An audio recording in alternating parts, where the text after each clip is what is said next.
Bienvenidas y bienvenidos a un episodio nuevo de Créditos Finales, un podcast en el que te comparto datos súper interesantes de tus películas, actrices, directoras, guionistas favoritas. En el episodio de hoy les estaré hablando de Saving Mr. Banks, una película basada en hechos reales, comillas al aire, que nos muestran cómo el señor Walt Disney consiguió el permiso de P.L. Travers, autora de Mary Poppins, para realizar una película de este personaje. Hola, yo soy Montserrat Urueña, una no experta en cine, pero sí una intensa que investiga muchísimo y que le gusta hablar un chingo. As always, aviso parroquial, si te gustaría saber datos extra de los que no comento aquí o quieres estar al pendiente de los episodios nuevos de avisos, encuestas, etc., te recomiendo que me sigas en Instagram, en donde me encuentras como @créditospodcast. Y ya sin más preámbulo, hablemos de Saving Mr. Banks. Saving Mr. Banks, o como se llamó en Latinoamérica, El sueño de Walt, es una película dramática estrenada en 2013. Fue dirigida por John Lee Hancock, escrita por Kelly Marcel y Sue Smith y protagonizada por la gran Emma Thompson, quien es Pamela Lyndon Travers, mejor conocida como P.L. Travers, y Tom Hanks, quien es Walt Disney. Y ahondando un poco en la trama de la historia, en Saving Mr. Banks nos muestran dos etapas de la vida de Pamela. Una que es en 1961, mientras está en Los Ángeles reuniéndose con Walt Disney y el equipo de producción para ver si la convencían de que ella firmara el contrato por los derechos cinematográficos. Y la otra etapa de vida es en 1906, cuando P.L. era una niña y podemos ver lo difícil que fue para ella vivir con un padre alcohólico. Si no han visto la película, espero no confundirlas, porque antes de entrar de lleno en la historia de Saving Mr. Banks, tengo que hablarles de Mary Poppins, la película de 1965, y Mary Poppins, la serie de 8 libros infantiles escritos por P.L. Travers entre 1934 y 1988. Así que, vámonos primero con los libros. Estos 8 libros narran las estancias, 3 para ser precisa, que Mary Poppins, una niñera mágica, tiene en Cherry Tree Lane, Londres, específicamente en el número 17, que es la casa de los Banks, familia de la que cuida a sus 4 hijos, Jane, Michael y los gemelos John y Barbara. No se especifica exactamente en qué época está ambientada la historia, pero se cree que era 1934, o sea, el año en que el primer libro fue publicado. Que por cierto, ya estamos cerca de que se cumpla un siglo de la primera publicación. Ok, Mary Poppins es vanidosa e irritable, cree firmemente en el buen comportamiento y si las desobedeces es castigo seguro, pero también puede flotar en el aire, entrar en cuadros, hablar con los animales, pegar estrellas en el cielo, por lo que los niños la adoran porque además la disciplina que ella ejerce no es tan distante o severa como la de su padre y madre. Y por increíble que parezca, Pamela aseguró que ella no escribió Mary Poppins para las niñas y niños y no estaba contenta con comercializar el libro para este nicho, que esa fue la decisión que tomó su editorial. De hecho, P.L. Travers escribió Mary Poppins como una burla hacia la manera en que la clase media británica criaba a sus hijos. Y por cierto, otro dato curioso es que hasta hoy en día la conocemos como P.L. Travers y no como Pamela Lyndon Travers o Pamela Travers o algo así, o como su nombre real, que más adelante les diré cuál es, porque de esta manera evitaba que su trabajo como escritora fuera prejuzgado solo por ser mujer. ¡Qué sorpresa! Eso fue hace casi 100 años, pero tengamos en cuenta que hace más o menos 30 años J.K. Rowling hizo exactamente lo mismo. Ok, volviendo al tema, la verdad es que por mucho que a ella le disgustara, los libros de Mary Poppins fueron un éxito entre las niñas y niños, no por nada hay 8 tomos, y entre ese público que amó y se divirtió con las historias de Mary Poppins se encontraban las hermanas Diane y Sharon, quienes hicieron prometer a su padre, un señor llamado Walt Disney, que haría una película de ella. Y así, tal cual lo vemos en Saving Mr. Banks, Walt pasó más de 20 años tratando de persuadir a Pamela para que le cediera los derechos cinematográficos, los cuales finalmente consiguió en 1961, cuando casualmente la autora ya comenzaba a tener problemas económicos. Y sí, el éxito de los libros fue muy bueno, pero no fue tan grande como el que tuvo la adaptación cinematográfica de Disney en 1964, donde la preciosísima Julie Andrews inmortalizó a Mary Poppins. creo que con esto poco que les he comentado podemos entender por qué Pamela se oponía tanto a que Disney, el rey norteamericano de las películas infantiles y animadas, obtuviera los derechos de esta estricta niñera londinense. Que de hecho la película no es así de que la copia fiel de uno de los libros, sino que toma como base el primer libro, pero agarra así de que un pasaje de este libro, un poco de este otro y así. Y casi como lo vemos en Saving Mr. Banks, P.L. Travers fue muy transparente y mostró abierta y públicamente su descontento con la empalagosa representación que Disney hizo de Poppins, pero por otra parte, ese contrato la hizo bastante rica. Finalmente, el 27 de agosto de 1964, Mary Poppins se estrenó en Los Ángeles y recaudó tanto dinero que Walt Disney utilizó las ganancias de la película para comprar ahí unos terrenitos y empezar a planear The Florida Project. Y si ya escucharon mi episodio 57, donde justo les hablé del proyecto Florida, ya sabrán que estos terrenitos se convirtieron en Disney World. O sea, dimensionen las ganancias que Mary Poppins le dejó. Y bueno, ya habiéndoles dado un pequeño contexto tanto de los libros como de la película, ahora sí procedamos a hablar de Saving Mr. Banks. La idea de desarrollar esta historia surgió desde el 2002 cuando un productor australiano de nombre Ian Colley produjo un documental sobre P.L. Travers, el cual se llamó The Shadow of Mary Poppins, y vio que pues había carnita en la historia y que esto daba para una película biográfica, y él fue quien empezó a contactar a estudios para desarrollar la película. Originalmente se tenía planeado que esta fuera una película independiente, o sea, no bajo la sombra de estos estudios grandes y famosos y financiadas por inversores privados y en la que el equipo puede tener más libertad creativa y así, pero eventualmente llegaron a un punto en el que se dieron cuenta que sí o sí necesitaban el permiso de Walt Disney Pictures para mostrar elementos con derechos de autor, porque, repito, estamos hablando de una película que trata de la realización de una película de Disney. El tema de la película, o sea, el de Saving Mr. Banks, despertó el interés de Disney, por lo que decidieron adquirir el guión y producir la película. Pretends to be shocked. Kelly Marcel, una de las guionistas, no estaba muy de acuerdo en que el guión cayera en manos de Disney porque pues temía que cambiaran detalles a favor de Walt Disney, pero dice que nada de esto pasó, aunque igual yo siento que de cierta manera sí pintan a este señor como el héroe de la historia. Esa es mi percepción. Si ustedes ya vieron la película, díganme si también lo sintieron así, pero bueno, digamos que no tocaron el guión.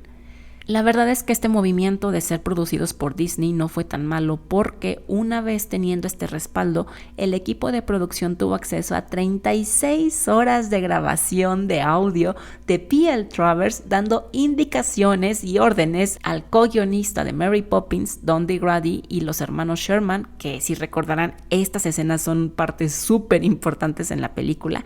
Y también pudieron acceder a cartas que intercambiaron Disney y P.L. Travers desde 1938 hasta 1960, que fue el periodo de tiempo que Walt estuvo insiste en que le cediera los derechos cinematográficos. Lo cual, todo este material no solo sirvió de apoyo al equipo de producción, sino también para que Emma Thompson y los demás actores tuvieran herramientas para interpretar a estos personajes. Que, por cierto, si no han visto Saving Mr. Banks, les advierto que el 95% de la película van a odiar bien cañón a Pamela porque sí es medio perrilla. Y leyendo un poco de su biografía, híjole, se nota que esa señora sí era bien complicada. Anyway, a ver, ok, hasta ahorita la película sí coincide con la realidad. Que Pamela odiaba las adaptaciones de Disney, que Walt estuvo tras los derechos de Mary Poppins por 20 años, que Pamela sí se reunió con el equipo de producción y de hecho, como lo vemos en la película, la mujer, la creadora de Mary Poppins, no fue invitada a la premiere, pero a ella le valió y se apareció. Sí, todo eso sí pasó en la vida real, pero ¿qué tan apegada es el resto de la película? Sobre todo la parte de la infancia de P.L. Travers y el origen de Mary Poppins y todo lo relacionado con el señor Banks, que eso es como la parte fuerte de esta película. Ok, Helen Linden Gough, el nombre real de Pamela, nació en Australia en 1899, país en el que vivió hasta que tuvo 25 años y se mudó a Inglaterra. Su padre, el señor Travers Gough, un gerente de banco alcohólico, murió a los 40 y pocos años debido a su adicción cuando Helen tenía 7 años. Y la verdad es que no encontré información de qué tan cercana fue Helen a su padre, porque en la película te muestran que esta niña era el mundo y la adoración de Travers, que por cierto es interpretado por un Colin Farrell súper carismático, y puedes ver que se adoraban muchísimo y así, pero no hay información que compruebe esto, porque además P.L. Travers siempre fue muy hermética en lo que respecta a su vida personal. Lo que sí es que el verdadero Travers Goff no era tan carismático como en la película. Y personalmente creo que la idea de que ella lo admiraba muchísimo no está tan alejada de la realidad, porque pues por algo eligió el nombre de su padre como seudónimo, y también encontré que Helen decía que había nacido en el país equivocado porque ella se consideraba irlandesa, no australiana, y curiosamente su padre, a pesar de haber nacido en Inglaterra, él juraba y perjuraba que era irlandés. Entonces creo que sí son como hints de que la relación que tuvieron sí fue muy significativa para Helen, pero repito, no hay información que se compruebe de ello. Un detalle importante que sí fue confirmado 100% por Pamela, e incluso escribió una historia sobre ello, es que utilizó a una de sus tías como inspiración para Mary Poppins, y según lo que dice ella, tardó varios años en darse cuenta lo mucho que había tomado de su tía para crear a Poppins. Esta tía en realidad era una tía abuela, se llamaba Helen Morher Christina Sarazet, creo que dije bien su nombre, o Sass para abreviar, también conocida como Ellie. Ella era una mujer tierna pero estricta con la que Helen pasó mucho tiempo siendo niña, sobre todo después de que su padre falleciera y su madre intentara desvivirse. Ahí fue cuando la tía Ellie llegó a su casa para cuidar de sus sobrinas, sus nietas y además poner orden en la casa. La tía Ellie tenía un gran bolso, siempre llevaba consigo un paraguas con forma de loro y usaba varias frases que después P.L. Travers utilizó con Mary Poppins.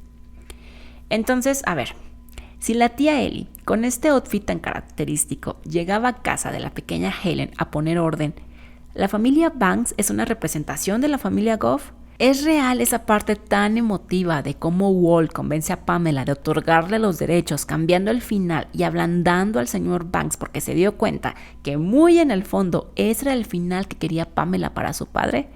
¿La película de Mary Poppins es la historia de cómo salvan al señor Banks? Lamento decirles que no, no y no. Nada de eso fue real, de acuerdo con Pamela.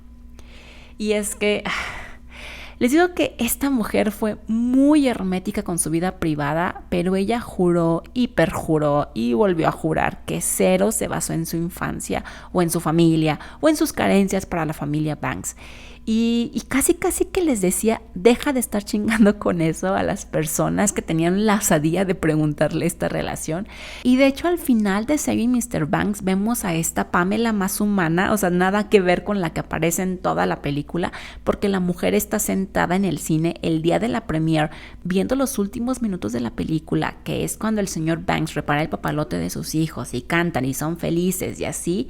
P.L. Travers está tan conmovida que berrea, y aparentemente es por esta redención que le dieron al señor Banks / Travers Goff. Y sí, es 100% real que Pamela lloró en la premiere, pero no porque estuviera conmovida, sino porque la mujer estaba emperradísima con lo que Disney había hecho con su Mary Poppins. Que incluso en la fiesta después de la premiere, o sea, esa misma noche, Pamela se acercó muy enojada a Walt y le dijo que tenía que quitar las partes animadas de la película porque las había odiado. Y Walt así de, señora, acaba de ver la premiere, esa ya es la versión final de la película.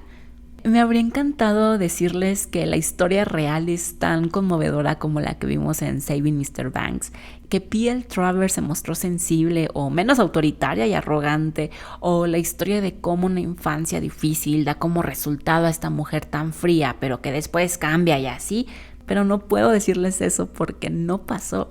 Incluso hasta me da la impresión de que si Pamela, que falleció en 1996, hubiese visto Saving Mr. Banks, la señora se nos vuelve a morir del coraje, porque si con Mary Poppins fue así de intensa, imagínense cómo hubiera sido con la historia de su propia vida, con una película que habla de su infancia, que habla de su padre y que además nos miente de cómo Pamela recibió la película de Mary Poppins. Creo que por primera vez en 62 episodios no tengo una reflexión positiva para cerrar este análisis, y de hecho por eso hasta me tardé un poco más en preparar este episodio, pero igual me parece importante que conozcan la verdadera historia, y porque además antes de saber todo este desmadre yo sí quería hablar de Saving Mr. Banks porque es una película que genuinamente me encantó. Saving Mr. Banks está disponible en el catálogo de Disney Plus, así como también encuentran a Mary Poppins. Si no la han visto, lamento por haberles arruinado la emoción al contarles la historia verdadera, pero igual véanla. Sobre todo si le guardan cariño a Mary Poppins, creo que les puede gustar muchísimo. Les repito, está disponible en Disney Plus. Muchísimas gracias por llegar al final de este episodio, que sinceramente no está tan bonito como la película, pero bueno, espero que les haya gustado. Y una cosa que quiero confesarles es que apenas hace unos días vi por primera vez Mary Poppins y obvio todavía traigo las canciones pegadas. La verdad es que no sé por qué nunca la había visto.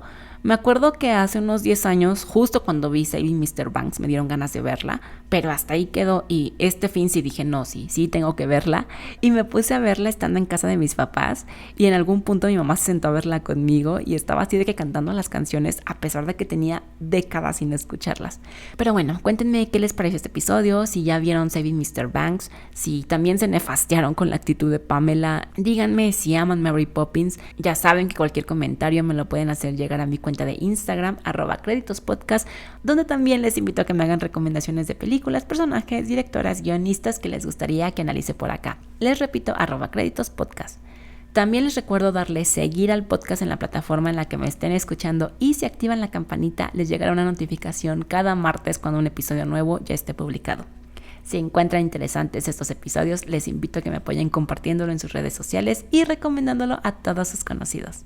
Nuevamente, muchas gracias y me escuchan el próximo martes con otro episodio de Créditos Finales. Bye. Mis fuentes fueron los artículos Mary Poppins Film, Mary Poppins Books, P.L. Travers y Saving Mr. Banks, todos de Wikipedia, y Mary Poppins publicado en Británica. Si dije un erróneo, reclamen a mis fuentes, no a mí. Bye.